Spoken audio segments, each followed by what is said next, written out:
오늘 이 아침 우리가 함께 묵상할 말씀은 에베소서 5장 21절 말씀입니다. 오늘 이 말씀 함께 읽고 오늘 이 아침 우리에게 주시는 하나님의 말씀의 은혜를 함께 나누도록 하겠습니다.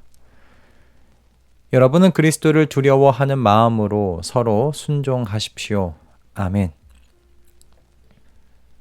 세상에는 보편적으로 누구나 옳다고 생각하는 도덕적 원칙이 존재합니다.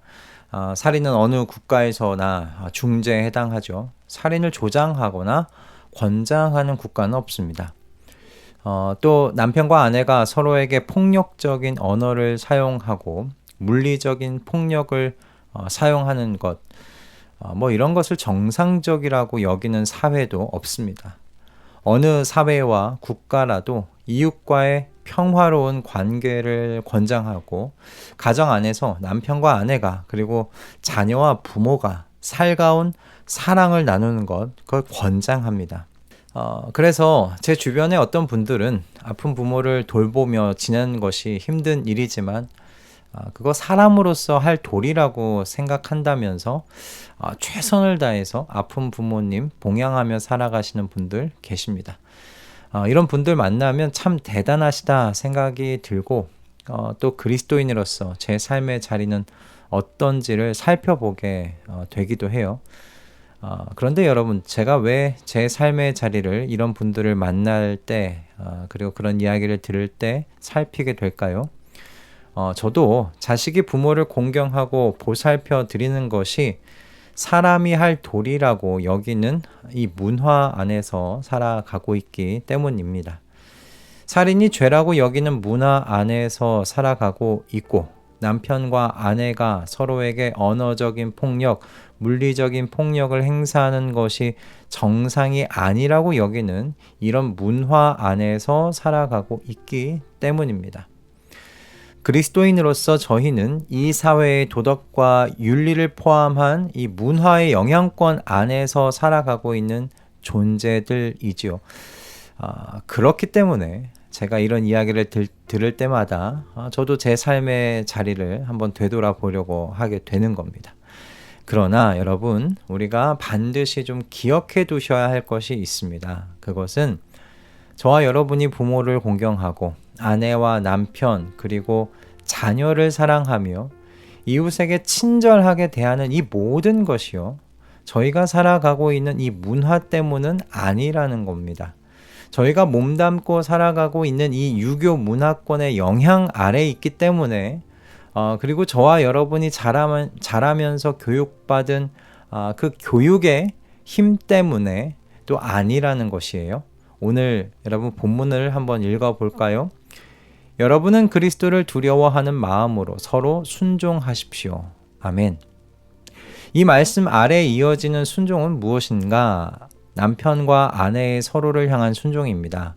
자녀의 부모를 향한 순종이고 종이 주인을 향한 순종입니다. 여러분, 이 모든 순종이 어떤 말씀이냐면 당시 로마 시대의 문화의 힘 때문은 아니라는 거예요. 이 순종은 그리스도를 두려워하는, 그리스도를 경외하는 그 마음이 기초가 된다라는 말씀입니다. 겉으로 드러나는 모습은 그리스도를 믿는 사람이나 믿지 않는 사람이나 똑같을 수 있습니다. 살인하지 않습니다. 남편과 아내가 서로를 사랑하고 위합니다. 부모가 자녀를 사랑하고 자녀는 그런 부모를 마음으로부터 공경합니다. 옆집의 이웃에게 친절히 대하며 힘든 일이 있으면 진심으로 발벗고 돕기도 합니다. 그러나 이 모든 행동의 뿌리가 다르다는 거예요. 집 모양은 같은데 기초가 다르다는 말씀입니다. 그리스도인은 그리스도를 경외하는 마음, 두려워하는 마음에서 그 모든 행동들이 시작되지만 그리스도를 믿지 않는 분들은 사람의 도리라는 그 생각이 내가 배운 바 옳다고 생각하는 바로 자기 자신의 의로움이 이 모든 행동의 시작일 수밖에 없다는 것이죠.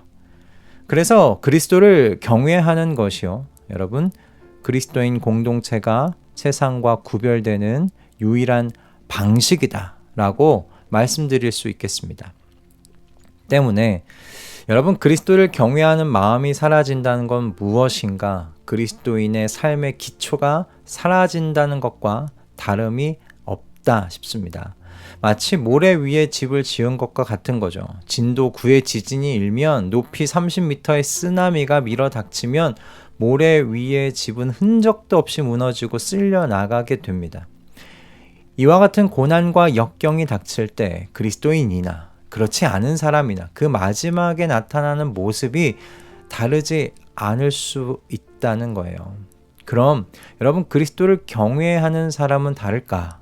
다릅니다. 아니, 다를 수밖에 없습니다.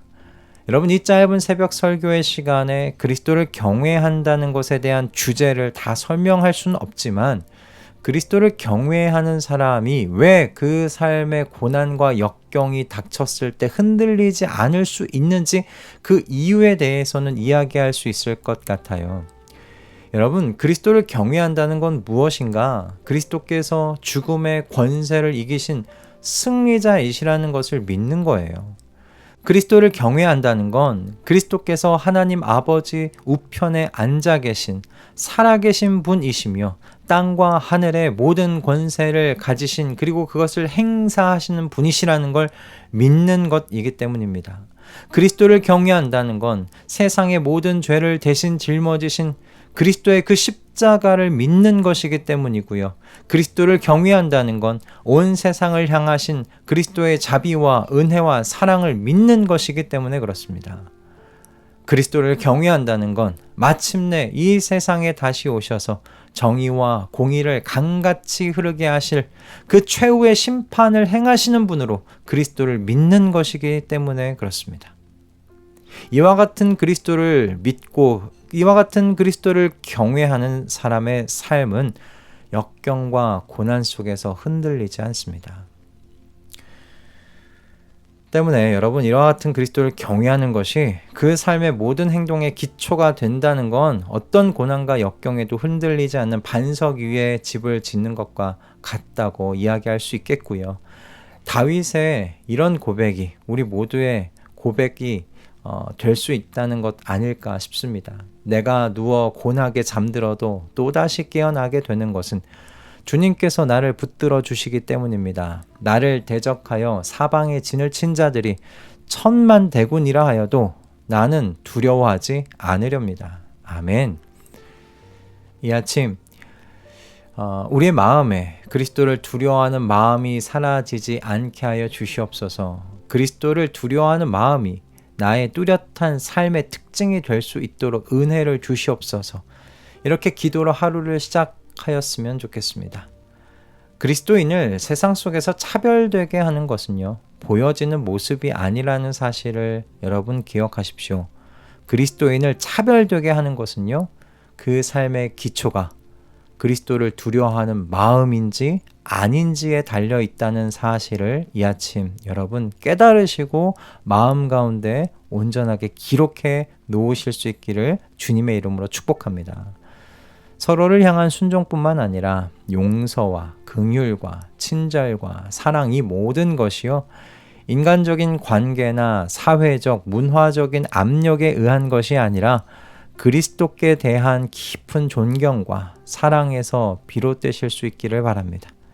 우리의 모든 말과 행동의 근원을 찾아 들어가 보면 그리스도를 경외하는 그 마음, 그 그리스도를 두려워하는 마음을 만날 수 있게 되기를 소원합니다.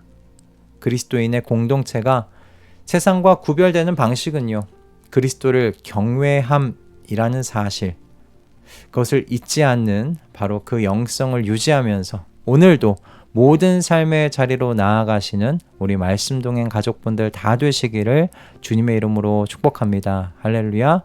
기도하겠습니다. 주님, 세상 속에서 나타나는 모습은 그리스도인이나 비그리스도인이나 다르지 않을 수 있습니다. 이웃에게 친절을 베풀고 부모를 공경하고 부부가 서로를 사랑하고 자녀는 부모를 공경하는 이 모습이 똑같이 나타날 수 있습니다. 그러나 보여지는 모습의 근원은 다릅니다. 그리스도인은 그리스도를 향한 깊은 존경과 사랑, 바로 경외하는 마음에서 이 모든 말과 행동을 내놓습니다. 그러니 그리스도인에게 그리스도를 경외하는 마음을 잃는다는 건 그 삶의 기초를 잃는 것과 같은 것임을 주님 고백합니다. 그러니 주님 우리에게 그리스도를 경외하는 마음을 잃지 않도록 은혜를 허락하여 주시옵소서. 늘 성령의 충만 속에서 살아가게 하셔서 세상에서 우리를 차별되게 하시는 그리스도를 향한 그 경외심을 유지하며 살도록 도와주시옵소서. 그래서 이 어두운 세상 속에서 하나님 나라의 등대로서의 빛을 내며 살게 하여 주시옵소서. 예수 그리스도의 이름으로 기도드립니다. 아멘.